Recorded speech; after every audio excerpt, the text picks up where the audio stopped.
Bonjour et merci, merci à tous et à toutes d'être présents ce midi à 1h. Hein, il y a du monde déjà à ce temps-là, c'est bien. Vraiment ravi de vous avoir et surtout d'avoir trois auteurs et autrices absolument emblématiques à la fois de la science-fiction et surtout la fantaisie américaine, Hélène Keuchner, Pierre Bordage évidemment, comme on dit qu'on ne présente plus, mais qui est quand même un des maîtres historiques de la science-fiction en France, en tout cas de la SF française contemporaine, et puis aussi, depuis un peu moins longtemps, un auteur de fantaisie. Il a encore écrit peu de livres, mais des livres qui ont décroché des prix, ce qui est parfois énervant pour les collègues. Et puis Jeanne-Mariam Corrèze, qui fait partie de la nouvelle génération d'auteurs-autrices de fantaisie, autorise, puisque maintenant on s'autorise, n'en déplaise ceux qui sont engoncés dans le passé, à modifier la langue française comme elle l'a toujours fait, bien évidemment.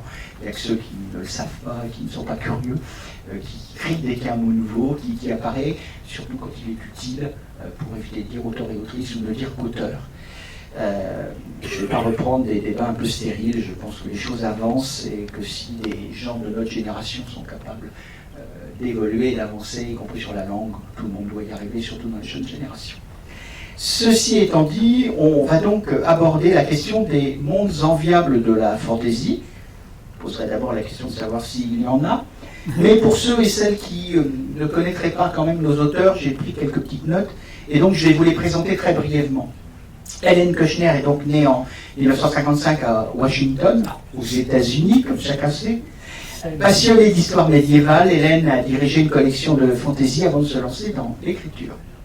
À la pointe de l'épée, paru chez ActuSF, son premier roman, qui a été réédité en France sous forme d'intégrale en 2019, et que j'ai eu le bonheur de préfacer, est impressionnant de maturité, et le suivant, Thomas Riemer, réédité aussi chez ActuSF en 2021, a reçu pour sa première édition américaine en 1991 le World Fantasy Award, qui est un des plus grands prix de fantaisie américain, et un prix un peu moins connu ici, mais qui a une belle réputation aux États-Unis, le Mytho Poétique. Quant au Privilège de l'épée, qui vient de paraître chez ActuSF, il a été couronné en 2007 par le prix Locus du meilleur roman de fantaisie. Là aussi, un prix pointu, puisqu'il s'agit d'une revue spécialisée en SF et fantaisie. Enfin, Hélène Keuchner a obtenu le prix Imaginal de la Nouvelle en 2014 pour Un jeune homme de mauvaise vie, très joli titre, qui a la réputation justifiée d'être l'autrice américaine d'imaginaire parlant le mieux français. De plus, c'est une excellente convive, ne le répétez pas, elle est gourmande. Bref, que de très bonnes raisons d'être souvent invitée en France. Pierre Bordage, lui, encore plus vite, parce que je crois que là, vraiment, il ne doit pas y avoir beaucoup de gens qui ne le connaissent pas au moins de réputation. Des dizaines de nouvelles, j'en ai même pas fait le compte, on doit être largement à la centaine, le Pierre. Une centaine de nouvelles Publié, il y a 70, d'accord. Donc des dizaines et une quarantaine de romans, on en a peut-être à peu près. Hein 70. Oh là là, incroyable, j'arrive pas. Quelle carrière quand même. Pourtant je les ai presque tous lus, mais wow, 70.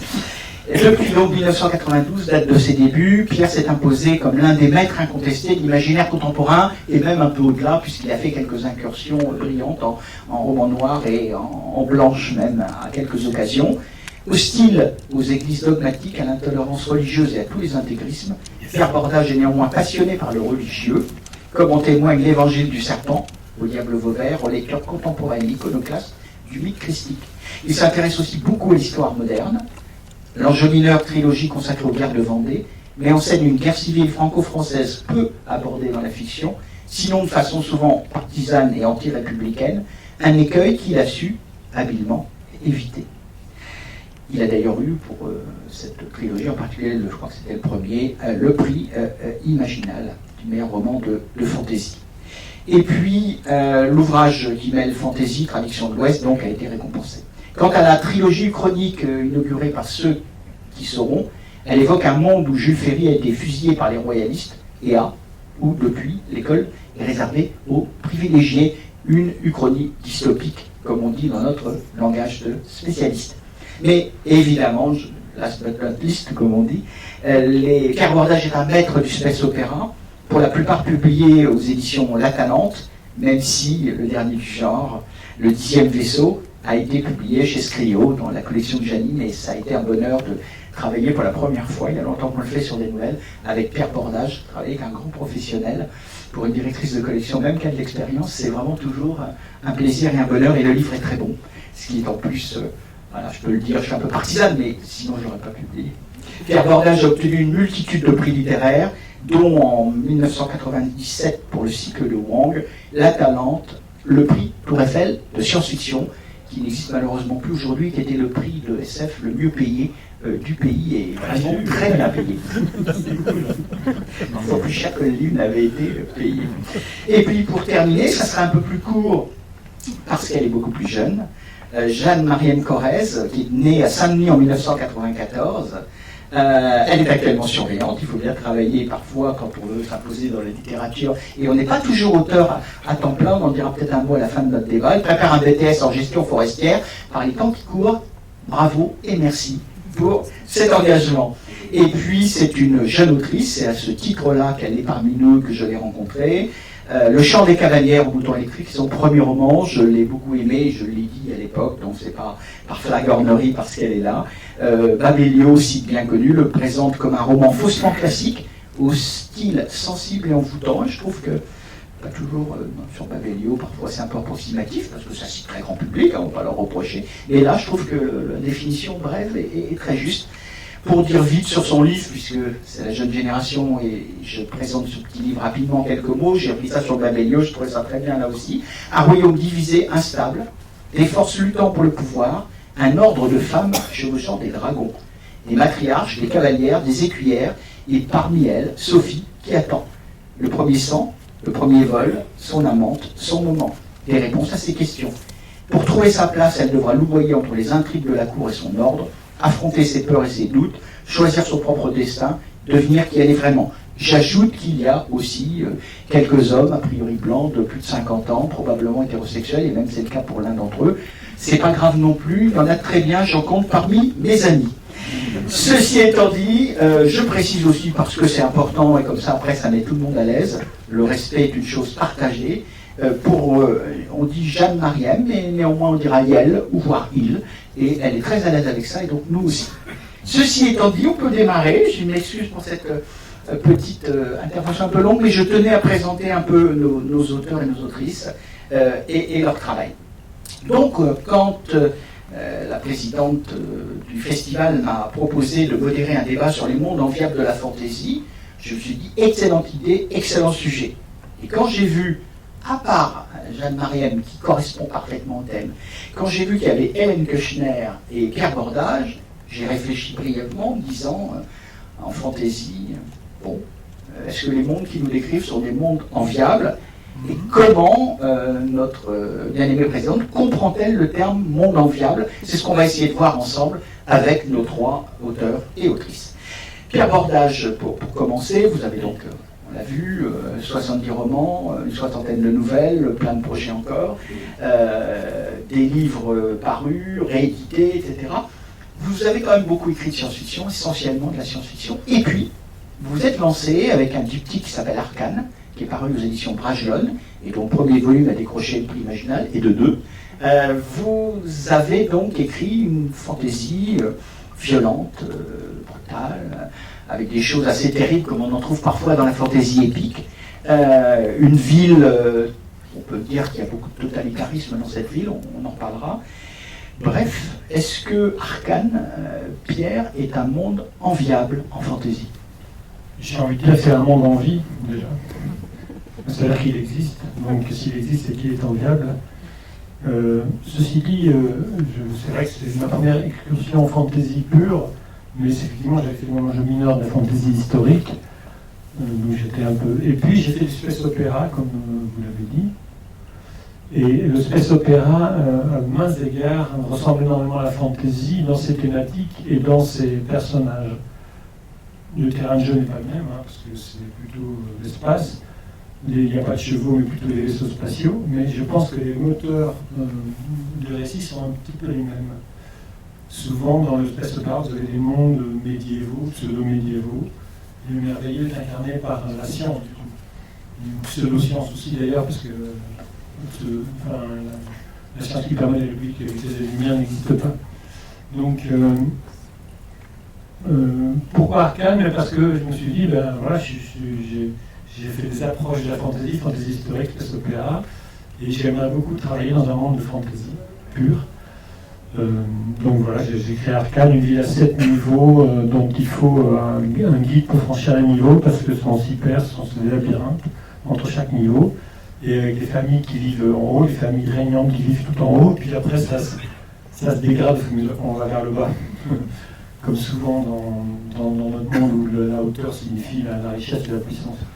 Donc, enviable non, parce que c'est effectivement un monde cruel, dur, dystopique, finalement, même si le terme est bien prêt pour la fantaisie, médiévale, donc avec des rapports sociaux qui sont quasiment inexistants, parce que séparés par les niveaux. On va suivre une fille de famille qui s'appelle Oziel, qui va être, dans la famille, va être entièrement décimée suite à une sorte de complot, et elle va descendre les niveaux les uns après les autres, c'est-à-dire vers le fond, pour aller dans les grands fonds justement, où sont emprisonnés les bagnards de la cité, qui ont un travail très important et une utilité très grande, parce que ce sont eux qui finalement, par leur travail, maintiennent la cité en vie, dans la mesure où sinon, s'il ne y avait pas des cailloux en dessous en permanence, elle s'effondrerait sur elle-même.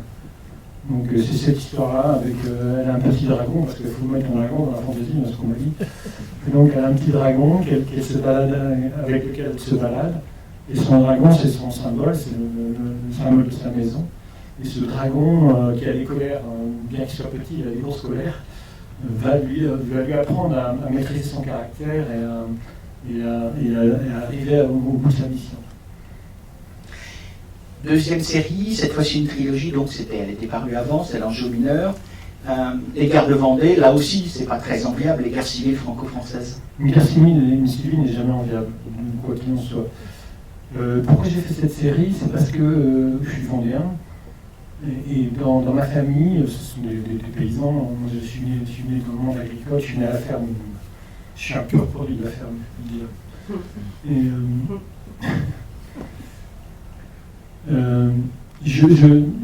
J'avais l'impression que les gens en Vendée, ils étaient très transparents. C'est-à-dire que s'ils voulaient se promener entre la tapisserie et le mur, ils l'auraient fait. Ils ne voulaient pas être vus, ils ne voulaient pas être en vue. Et je me suis demandé pourquoi. Pourquoi cette sorte de timidité, cette modestie qui confinait presque à l'absence ou à la négation de soi-même. Et je me suis rendu compte que dans l'histoire, ils passent pour des méchants, des analphabètes, des ignorants, qui ont refusé les bienfaits de la Révolution. C'est vrai qu'ils n'avaient pas la même écologie que les révolutionnaires, parce qu'ils refusaient les prêtres assermentés, ils ne suivaient que les prêtres réfractaires. Ils ont signé le cahier de doléances comme tout le monde, et ils ont espéré que la répartition des terres se ferait de nouveau, et qu'ils auraient aussi leur part dans la redistribution. Ils se sont rendus compte que c'était tous les bourgeois qui prenaient les terres, et eux, ils n'avaient rien. Et en plus, on leur demande, par la conscription, d'aller défendre la République sur les frontières du Nord et de l'Est. Et ça, ils n'ont pas du tout apprécié, donc c'est là le motif principal de la révolte. Ils se sont révoltés, et il y a eu vraiment des massacres, parce que le député Barrère a dit que la Vendée devait devenir le département vengé. Et on a créé, pour l'occasion, un truc sympathique qui s'appelle les colonnes infernales, qui était chargé de parcourir le pays d'est en ouest, de nord au sud, et de détruire tout ce qu'il pouvait. Bétail, brûler les villages, brûler les réserves, tuer femmes et enfants. Et il y a des témoignages, c'est le général Thureau qui était responsable de ça, assez terrifiant sur le sort des batailles, en disant nos chevaux, les sabots de nos chevaux n'ont laissé aucun être vivant. Enfin, je ne parle pas des tortures infligées à certaines personnes, etc.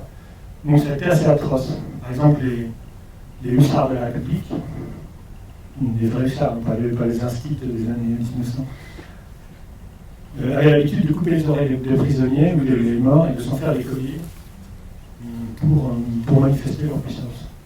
Donc voilà, donc j'ai voulu j'ai voulu me plonger dans cette histoire parce que je pensais qu'elle avait été passée sous silence.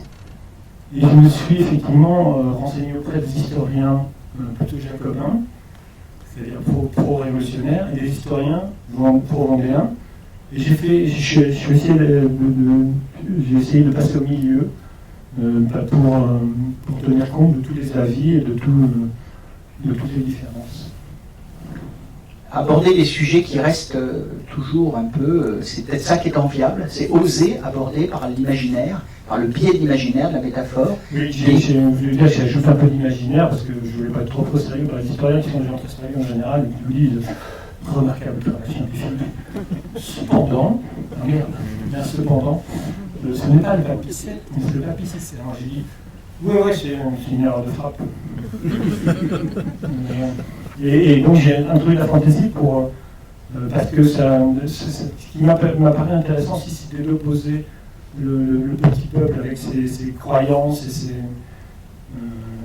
ses figures par rapport à la bourgeoisie qui essayait de détruire tout ça, entre autres les langues régionales, parce que la Révolution a fait quand même un gros travail pour détruire les langues régionales, parce que la langue française était la langue de la Révolution et donc devait être parlée par tout le monde. Donc tout ça c'était intéressant parce que en même temps il y avait une sorte de déni de régionalisme qui reste encore d'ailleurs dans notre pays. Un sujet passionnant, on a tous, beaucoup d'entre nous ont des références, y compris on ne se rend pas toujours compte qu'on est influencé par toutes ces histoires familiales de long terme. Pour donner qu'un exemple, mon beau-père est vendéen, donc on a eu des discussions, et moi j'ai été élevé au lait de la République par ma grand-mère qui, quand elle parlait de la droite, disait les blancs.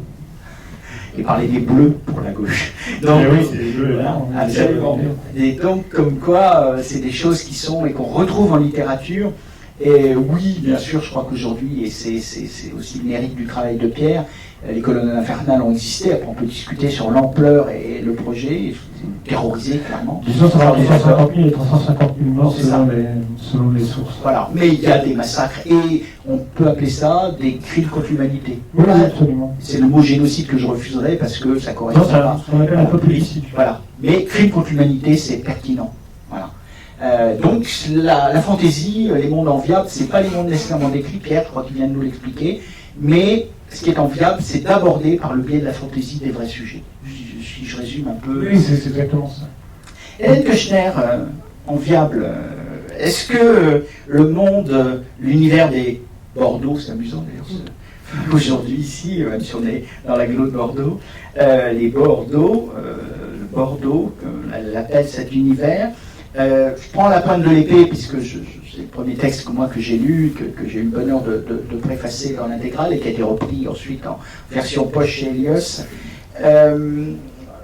Votre personnage, c'est un personnage qu'on appellerait gay aujourd'hui, même si on ne donnait pas de nom dans ce monde-là. Son ami, amant, copain, partenaire, on pourrait, je ne sais pas quel terme on emploierait, pour le jeune intellectuel, l'artiste qui vit avec lui. Et cet homme qui est un peu, pour des raisons familiales qu'on ne va pas développer ici, marginalisé, cet homme trouve un biais, puisqu'il a le talent qui est un escrimeur. Dans ce monde codifié, on peut être un tueur à partir du moment où les règles sont respectées, etc. Et donc, c'est un tueur officiel qui respecte les règles et qui est un des meilleurs bretteurs, comme on dit, de ce monde. Il a des côtés absolument intéressants. On comprend un peu pourquoi il évoluait comme ça. On comprend comment il essaie de s'en sortir. Aujourd'hui, parfois, on s'en sort en essayant de faire du trafic de drogue. Oui, c'est pas bien, c'est comme être tueur à gages. Mais dans certains mondes et dans certaines situations, les gens essaient de s'en sortir, pas toujours des bonnes façons. Donc là aussi, l'univers, même s'il est médiéval, ou peu de magie, pas de magie, hein, c'est pas le sujet, les dragons c'est pas le sujet non plus, même fondamentalement, c'est plutôt les personnages chez Hélène Keuchner. L'histoire est importante, il se passe plein de choses dans ce roman et les suivants, mais Hélène, si je ne me trompe pas, le monde est enviable parce qu'il y a de la diversité. Est-ce qu'on pourrait dire ça de ce roman et de cette série à la pointe de l'épée? Je crois que oui. Alors je parle. Ok. Bon, c'est ce que c'est. Allô, allô. Ok. Bon. Oui, c'est pour ça. Il y a beaucoup de. C'est passé. il y a beaucoup de raisons que les gens aiment ces livres du Bordeaux. C'est une ville qui n'a pas de nom, je ne l'ai pas nommée. Il a vraiment un nom, mais c'est comme New York. Quand on est new-yorkaise, les gens autour de New York, ils disent où allez-vous? Je vais on dirait à la ville. Okay? On ne dit pas je vais à New York, on va à la ville. Alors je fais les mêmes choses dans mes livres. C'est pas qu'il a un nom, qu'il n'y a pas de nom, c'est pas mystérieuse. C'est que quand on fait des nouvelles mots pour dans les fantasies, ça le comme une oui, c'est une épingle. Et je ne voulais pas faire ça. Mais enfin, c'est comme toutes les fantasies, surtout les choses qui sont les modèles, dont les modèles sont le passé. Pour moi, c'est plutôt la Renaissance et peut-être même le 18e et surtout le 17e siècle. Si on a de la chance, c'est enviable. Enviable, oui. Ok, enviable. Et sinon, ce n'est pas. On ne veut pas être une victime de ce monde, il y a bien des victimes. On veut être le top. Donc, alors, pour mon jeune écolier, cet intellectuel un peu fou, pour lui, on devait le tuer car il est incroyablement pas gentil, méchant, il a la langue est très très méchant et tout le monde veut le tuer. Et son amant, c'est ce prêteur incontournable.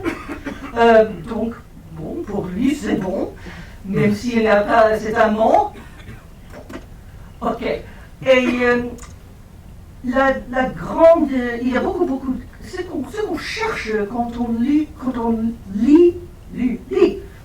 le fantasy, c'est quelque chose où on veut bien être soi-même, je crois.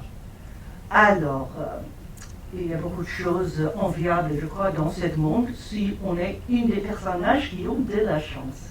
Et la sexualité, ça, je l'ai fait exprès que personne ne se soucie de ce qu'on fait, ni avec dame avec dame, ou ni homme avec homme. Et quand c'est parti, quand c'est apparu, c'était une grande surprise pour beaucoup de lecteurs. Et même en France, ça vient de sortir en France il y a quelques années, et puis voilà la nouvelle édition avec encore beaucoup de matériel. Et même, c'est l'année passée, c'était l'année 19, des gens ont été presque en choc. Comment ça se fait qu'on a des homosexuels et il n'y a pas beaucoup de bruit. Alors on change quelque chose un tout petit peu dans le monde, on imagine ça, et tout est changé. Alors, c'est pour ça, pour beaucoup de gens, qu'on peut échapper de la vraie histoire du monde de l'Ouest, et imaginer soi-même, qu'on ne peut pas peut-être imaginer soi-même chez M. Tolkien, si on est gay, si on a beaucoup des amis qui sont gays, et que pour tout ce qui se passe, c'est pas une crise d'être gay, c'est une crise de n'avoir pas d'honneur, c'est une crise d'avoir beaucoup des ennemis, c'est une crise de n'être pas le meilleur bretteur. Mais d'être gay, c'est pas bonne chose. Un monde enviable donc, oui en effet, je l'avais dit, un monde enviable donc, en tout cas pour les personnes, on dirait aujourd'hui LGBT, mais disons gay là dans l'occurrence, pour le personnage, comme quoi les mondes de la fantaisie ou les mondes de la SF peuvent être enviables, sinon pour l'ensemble de la société, du moins pour tel ou tel point. Et je trouve ça intéressant aussi dans cette série de textes, puisqu'il y a un roman et 5 nouvelles autour de ce cycle, qui a été donc repris dans la version poche. Je viens de voir d'ailleurs que m'a pas signé aussi, et je viens de voir que j'ai pas reçu le complément de rémunération. Je vais en parler à Edith. Faut que je relise mon contrat. Plus sérieusement, je dirais que s'il si on a bien écouté Hélène, ce qui est intéressant, d'abord c'est un non-sujet. C'est ça aussi qui a parfois bousculé, y compris des militants LGBT, mais dans une société, il n'y a pas de problème, les sujets sont ailleurs. Et oui, il y a le héros et même plusieurs personnages sont gays, et on n'en parle pas, c'est pas le sujet. Ben non, c'est pas le sujet du roman. Le sujet du roman, c'est une société, un bretteur, son histoire, les conflits, les affrontements, comment cette société résout parfois dans le sang les conflits. Voilà, comment c'est codifié, comment ce monde fonctionne. Mais oui, il est gay, mais voilà, c'est dit, ça existe dans le roman, ça peut jouer un rôle, puisque son petit ami est un peu, comment on dirait ça, non, on va pas employer un terme désagréable et sexiste, mais langue de vipère, voilà, pauvre bête. Mais bon, voilà, je prends ce terme-là. Et en fait, comme l'expliquait Hélène, comme il est protégé, donc pour lui c'est enviable, le fait que ça ne soit pas un problème. C'est le fait qu'il ait mauvaise langue, entre guillemets, qui pose problème si on a bien lu le roman. Donc, voilà un petit peu, première réponse à notre sujet. En quoi ça peut être enviable? Pour certains personnages, un mode de fonctionnement peut être enviable, et finalement je me dis, là, quand j'ai lu le roman, je me suis dit, bon, le monde n'est pas parfait, est-ce que j'aimerais vivre dans ce monde? Mais si je manie aussi bien l'épée, et que quelqu'un qui m'injurie me menace pour ce que je suis, finalement, je pourrais peut-être régler le problème, un coup d'épée bien placé. Finalement, ce serait peut-être enviable. Donc, question de point de vue. C'est ça aussi que nous dit la littérature, je crois, et ce que nous disent nos auteurs et nos autrices, c'est parfois ce qui est enviable, aussi pour nous lecteurs, et on sait bien que même si on aime les voir et découvrir des personnages différents de nous, du moins si on est un lecteur ou une lectrice curieuse, eh bien on essaie aussi d'y retrouver les personnages qui nous parlent, qui nous font réfléchir, soit parce que ça renvoie à ce qu'on est nous-mêmes, de se dire « Ah oui, des fois j'aimerais bien, en effet, je considère qu'on n'a pas le droit de m'injurier, de me menacer pour ce que je suis. » Et puis une société où je pourrais régler le problème un peu brutalement, finalement. Et puis, bon, le mieux c'est peut-être quand la société le règle par la justice et par la loi, et n'est pas laxiste, oui, sur ce genre de comportement. Fermons la porte plutôt, mais vous voyez bien qu'on commence à approcher le sujet qui au départ m'avait un peu désarçonné. Qu'est-ce que sont les mondes enviables de la fantaisie? Nos auteurs ont commencé à y répondre, et évidemment c'est aussi des mondes enviables pour certains des personnages.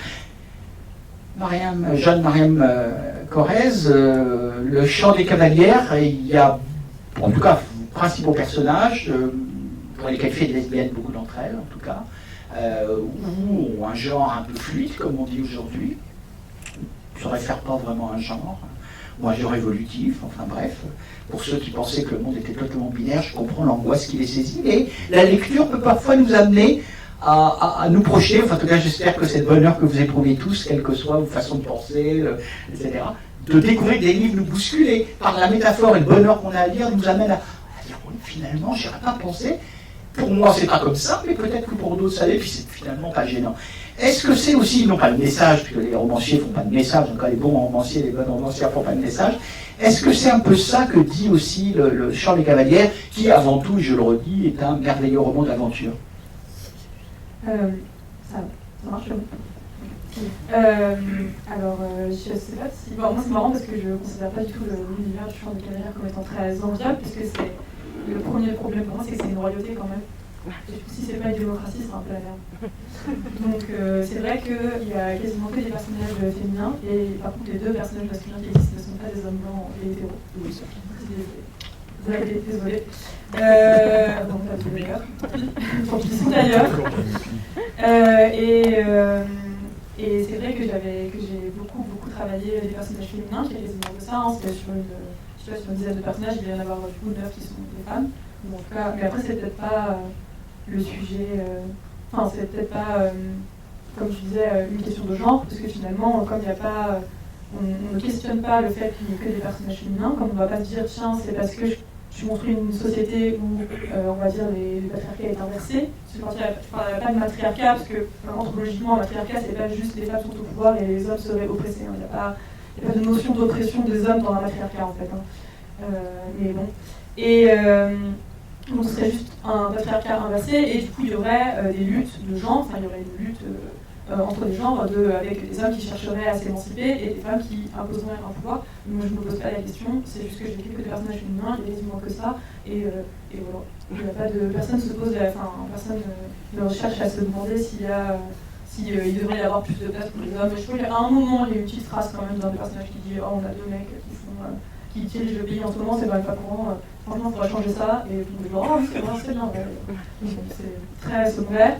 Et c'est vrai que leur sexualité n'est pas non plus questionnée. Je pense qu'on est sur la même piste que toi, Hélène, avec l'idée que ça va pas être un problème. Je ne vais pas chercher, c'est même pas que mes personnages sont queer, c'est juste que c'est même pas...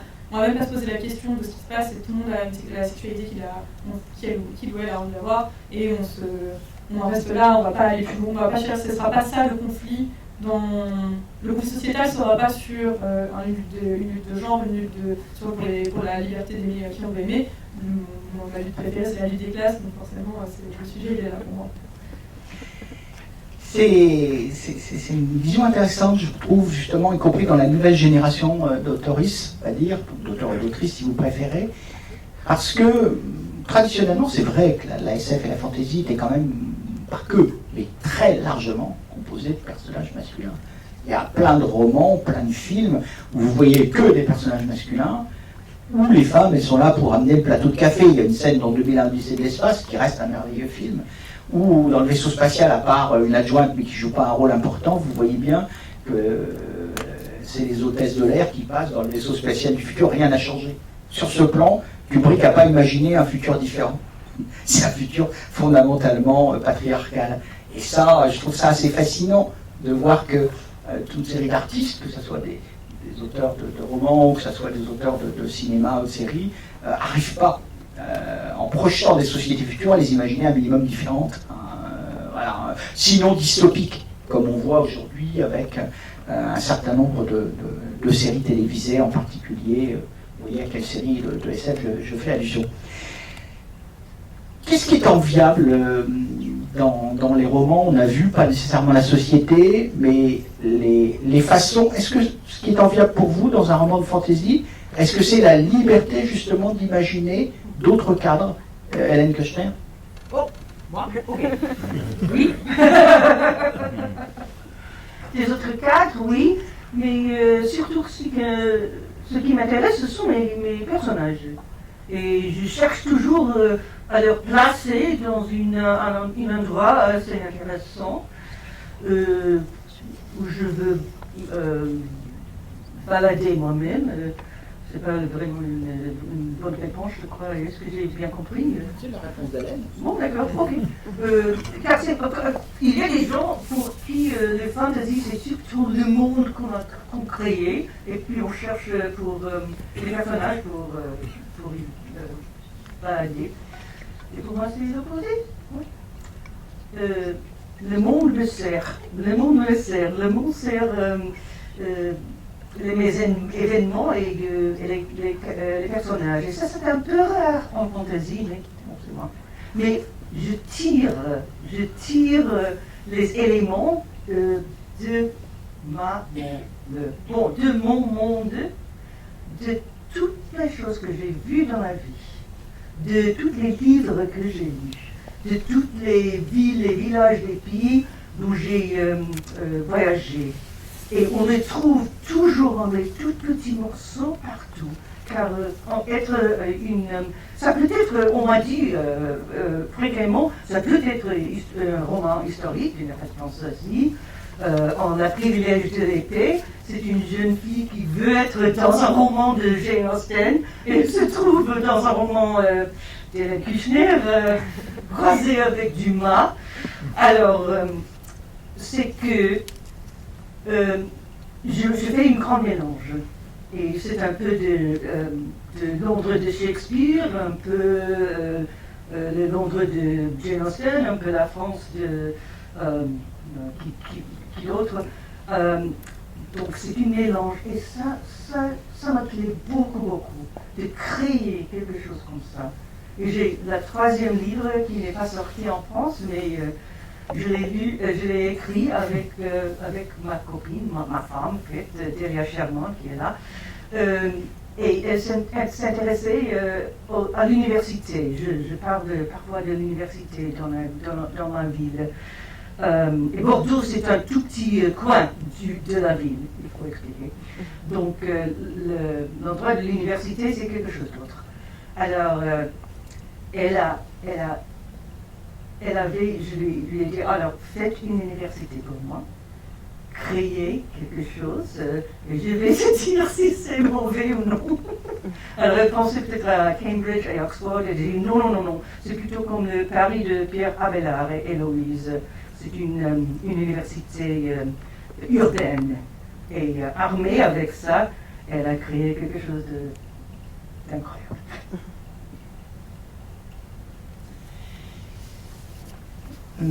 Jeanne Marième, qu'est-ce qui est enviable dans la fantaisie quand on se décide à écrire son premier roman? Est-ce que c'est la liberté? Parce que quand on parle de fantaisie, parfois certains lecteurs un peu ou critiques traditionnels ont tendance à mettre en avant tous les codes. Et toute littérature a des codes, donc en soi c'est pas si révolutionnaire.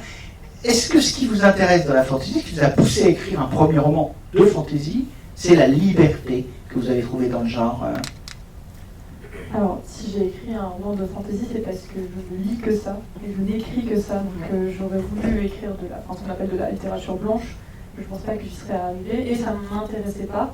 Effectivement, comme tu dis, parce que je pense qu'il y a une très grande liberté de codes sociaux à réinventer, de société à réinventer. Moi, ce qui m'intéresse, et en particulier dans celui que j'écris actuellement, qui se passe dans le même univers qui vient après, de la possibilité d'inventer des systèmes politiques qui n'existent pas, d'aller un peu plus loin qui me permet moi de rêver à des systèmes d'organisation qui sont un peu plus soit farfelus, soit peut-être un peu plus démocratiques que ce qu'on a nous. C'est ça qui m'intéressait, c'était de pouvoir développer un univers. Moi j'aime beaucoup mes personnages et je pense que j'écris plutôt. Je suis beaucoup mes personnages quand j'écris, c'est plutôt eux qui décident de ce qui leur arrive. Mais c'est vrai que majoritairement, si je pouvais écrire un guide touristique de l'univers, avec juste des gens qui vont d'un endroit à un autre, qui sont « Oh, c'est beau ici, oh, les belles statues », et moi je déroule clairement le guide du routard de l'univers, quoi, je serais ravie. Parce que c'est très difficile pour moi d'inventer des rebondissements. Il y a 3 actions, et entre des choses qui se passent, ils vont de là à là, ils y sont allés. C'est tout, quoi. Ça se voit pas, ça se voit pas dans le livre. Tant mieux. Et du coup, je pense que la liberté que j'ai avec la fantaisie, c'est que on peut réinventer les codes de la fantaisie à chaque fois qu'on écrit un roman de fantaisie. Pour moi, en tout cas, c'était un peu ça. Et du coup, j'avais de la place pour développer l'univers que je voulais et développer le scénario que je voulais sans justement répondre à des codes qui, je trouve, sont finalement moins pesants et moins forts en fantaisie que dans une littérature qu'on a plus classique. Pierre Bordage, vous avez écrit, je le disais tout à l'heure, quelques romans de mainstream, de littérature blanche, comme on dit, un peu du roman noir, aussi du récit noir. Vous écrivez essentiellement peu de fantaisie et beaucoup de science-fiction. Est-ce que la fantaisie, comme genre de l'imaginaire, vous y avez trouvé plus de liberté que les autres genres, disons plus classiques, ou pareil pour vous? Quand je commence un livre, j'espère qu'il sera le plus libre possible. De mon point de vue, c'est-à-dire ma liberté intérieure. Je suis comme Hélène et Jeanne. Je me laisse beaucoup guider par mes personnages, je m'intéresse beaucoup à mes personnages, ce sont eux les principaux vecteurs du livre. Je pars avec des personnages et ce sont eux qui me font découvrir leur univers. Donc je ne maîtrise pas grand-chose, hein. C'est vraiment un travail inconscient que je fais, je ne fais pas de plan. Mon écriture structure mon récit. Et donc c'est ça ma liberté, c'est-à-dire c'est de laisser le maximum l'action se dérouler malgré moi. Je pense que finalement, si j'intervenais avec mon ego qui disait « Moi, je veux que les personnages soient comme ça et qu'ils fassent ça », voilà, ça rigole pas. Et je tuerais le livre en quelques pages parce que ça ne m'intéresserait plus d'écrire. Donc il faut vraiment cette liberté intérieure totale pour que je puisse m'installer dans un livre. En tant que vieux mâle de 60 ans, c'est-à-dire responsable d'une grande partie des malheurs du monde, j'essaie de me désincarcérer de tous les conditionnements possibles et imaginables. Et j'en ai beaucoup, on a tous des conditionnements, qu'ils soient éducatifs, sociaux, enfin plein de choses. Et j'essaie de repérer, moi, mes propres limites pour les exploser. Là, je suis en train de faire un roman de fantasy érotique. Waouh!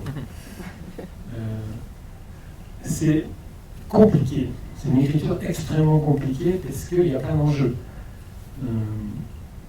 Et donc, je suis très attentif à tout ce que j'écris, bien que la teneur du roman soit plus hétérosexuelle, ce que je suis. Donc, je pense que mon inconscient travaille sur l'hétérosexualité, mais avec des ouvertures.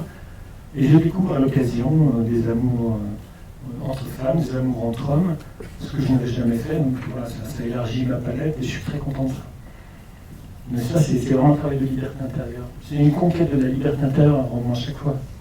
Je trouve ça très intéressant, puisque bon, là c'était de la science-fiction, mais quand j'ai travaillé avec Pierre et aussi la directrice éditoriale de chez Scriléo sur son roman, merveilleux roman encore une fois, on a discuté sur certains passages et on a discuté de ça justement, sur, non pas que je l'ai dit en plaisantant. Les amours de vie mal hétéronormés. Voilà, non, mais on l'aurait dit évidemment autrement, mais on a discuté de ça et j'ai trouvé que c'était passionnant d'avoir quelqu'un qui, comme il le disait lui-même, un homme blanc hétérosexuel de plus de 50 ans, mais qui, par rapport à ça, justement, parce que c'est un grand écrivain aussi, puis c'est Pierre, qui est un homme d'ouverture, j'ai trouvé que sa façon d'être réceptif à des remarques, à un soulignement, à une interrogation, et la façon qu'il était capable de régler le problème sans changer ce qu'il est et son regard, mais quand même en bougeant les choses, j'ai trouvé que c'était passionnant. Et la question que je vous pose à tous les trois, c'est justement, est-ce que dans le travail d'écriture et de personnage, vous trouvez, cette fois-ci je dirais dans l'édition, au-delà des livres eux-mêmes, mais dans le rapport avec vos directions de collection, que ce soit des hommes ou des femmes, avec les éditeurs, est-ce que, c'est aussi une question qui s'adresse à la fois on le voudra, comme le voudra Jeanne Mariem, comment vous voyez ça?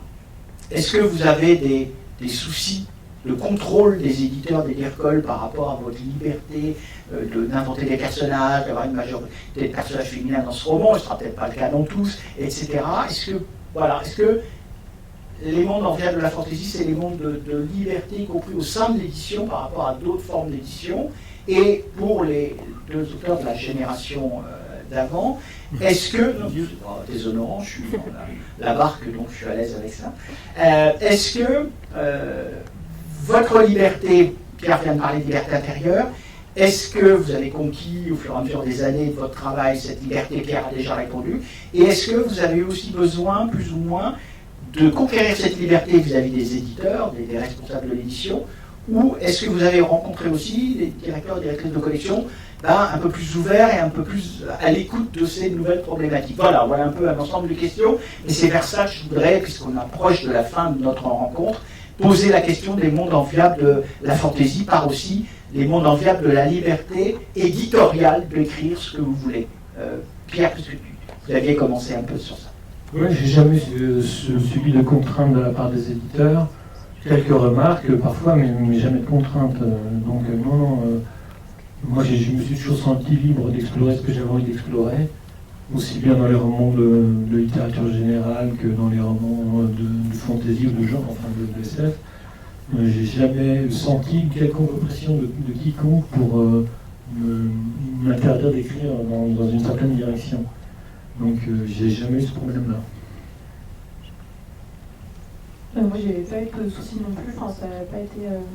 j'ai jamais eu, enfin les moutons, j'ai jamais eu à expliquer les choix de personnages ou de scénarios même. Enfin, je vais j'ai eu un travail éditorial avec Olivier Bétan, on s'était très bien entendu et je pense qu'il a choisi le livre à la base aussi parce qu'il y avait aussi pour le choix aussi d'avoir des personnages féminins ultra majoritaires, on va dire. Et même avec Progis Dilex, qui est l'autre maison d'édition avec qui je travaille parfois, on n'a pas du tout aussi, il n'y a pas du tout une situation de contrôle, on va dire, de l'éditeur sur son auteur, beaucoup plus lié. Par ailleurs, Progis Dilex, c'est une maison d'édition un peu à part qui fonctionne par précommande avant de publier un livre et qui a dans ses contrats 30% de droits d'auteur pour l'auteur, ce qui est donc 4 fois plus que les 8% habituels. Enfin, 8% ça c'est quand on est au début, et qu'on a un peu de chance aussi. Donc c'est vraiment un chiffre qui est... Enfin, c'est un chiffre, c'est énorme, et c'est aussi, je pense, une façon de construire un monde enviable en édition, qu'elle soit traditionnelle ou de fantaisie, ou d'imaginaire. de donner de la place à ces auteurs pour qu'ils puissent vivre de leur travail. Et je pense qu'il y a une montée, même s'il y a une nouvelle génération d'auteurs qui arrive, forcément, naturellement, on va dire, mais il y en a aussi en édition. Bien sûr, je pense qu'il y a des renouvellements de postes dans des tas de maisons d'édition, mais il y a des gens qui arrivent qui sont prêts à publier des bons textes, sans s'arrêter à si tout le monde est hétéro, si tout le monde est... je ne suis pas sûre que la question soit toujours posée, mais clairement, on va choisir un bon texte en dehors de possibilités de freins. C'est encore un combat, parce que moi j'ai des amis éditeurs qui me diront mettre des personnages noirs sur une couverture c'est difficile, encore en France. Mais ça ne veut pas dire que le texte, on ne va pas chercher à le battre pour lui et à le mettre en avant, donc c'est une évolution positive, on va dire, malgré nos sans les voir à l'est. Oui. Hélène. C'est ça que je voulais dire moi-même, que comme je travaille dans le même univers pendant plus que 30 années, le monde change et c'est comme les expectations de la public, les attentes de la public, ils changent. Alors, il faut donc ouvrir ce monde aux choses un peu différentes que ce que j'ai écrit il y a 30 ans.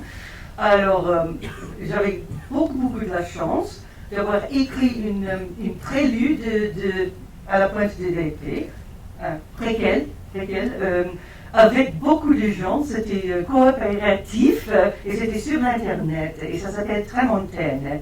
Un mot qui n'existe pas en anglais, mais peut-être en français. Tramontaine, c'est la duchesse de Tramontaine qui existe dans le livre. Donc, en Tramontaine, c'est une céréale, on dirait, une histoire de céréale qui apparaît chaque semaine. Et je l'ai écrit avec... On dira feuilleton. Feuilleton, oui, sur l'Internet. Seulement en anglais, mais si vous lisez anglais, vous pourriez le lire.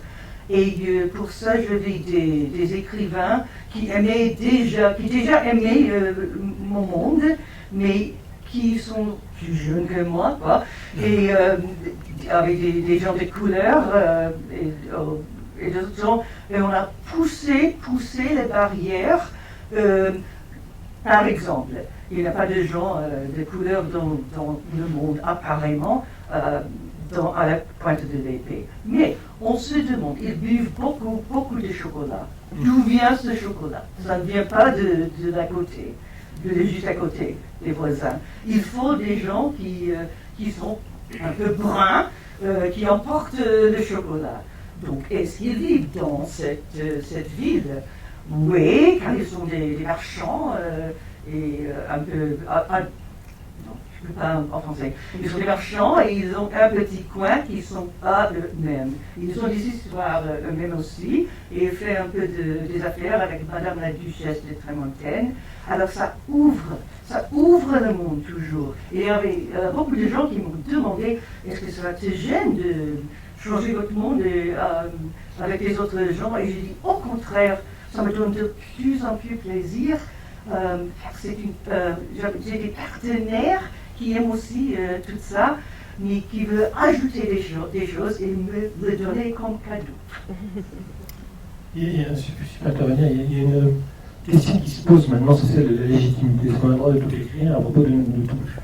Et je crois qu'il y a des lecteurs spécifiques qui vérifient la conformité de ce que l'on raconte sur quelque chose que l'on ne connaît pas.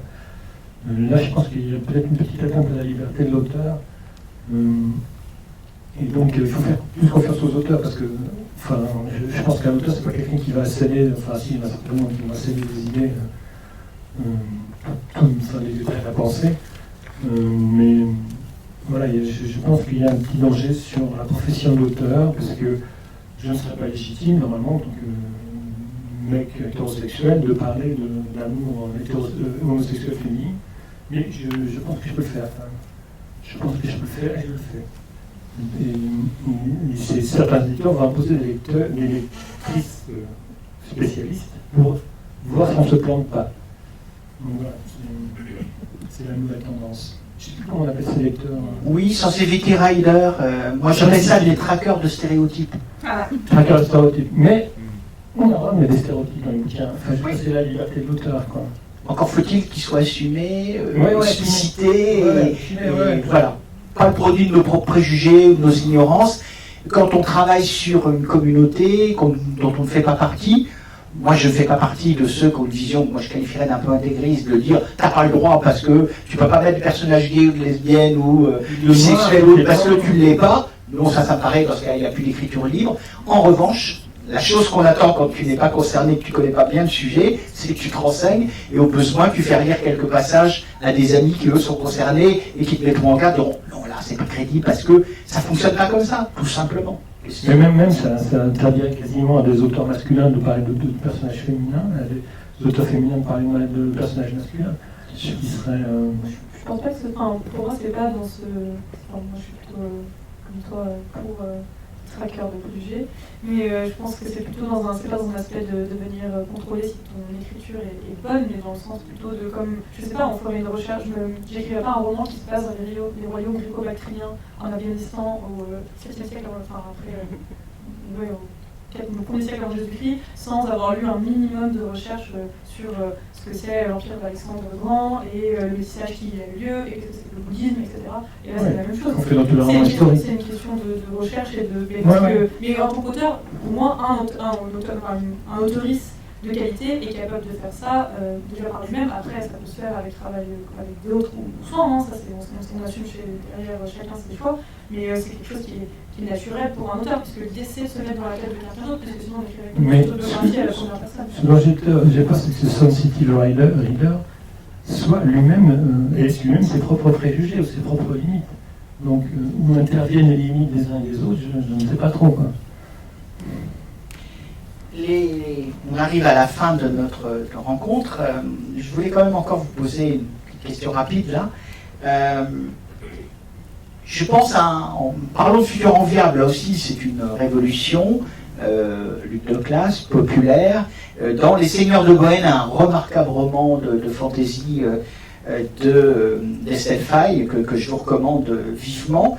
Monde enviable en ce sens où les victimes sociales d'une société injuste se révoltent et abattent ce monde absolument abominable ensemble, coopération, solidarité, même si c'est un monde violent, il y a de la violence dans cet univers des Seigneurs de Bohême. Dans le roman, il y a de la libération, il y a de l'espoir et il y a de l'avenir.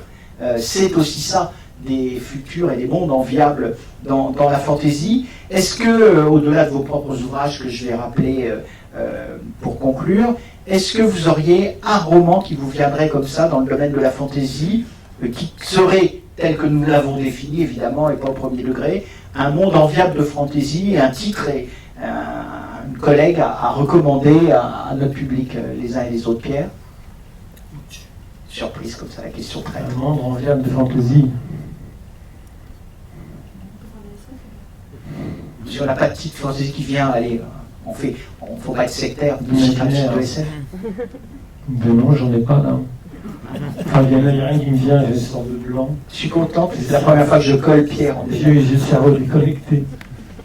Moi, je proposerais Un étranger en Londres de Sofia Samata, oui. Qui est un roman qui est un peu... C'est de la fantaisie. C'est de la fantaisie. J'avais un texte j'avais une idée de SF.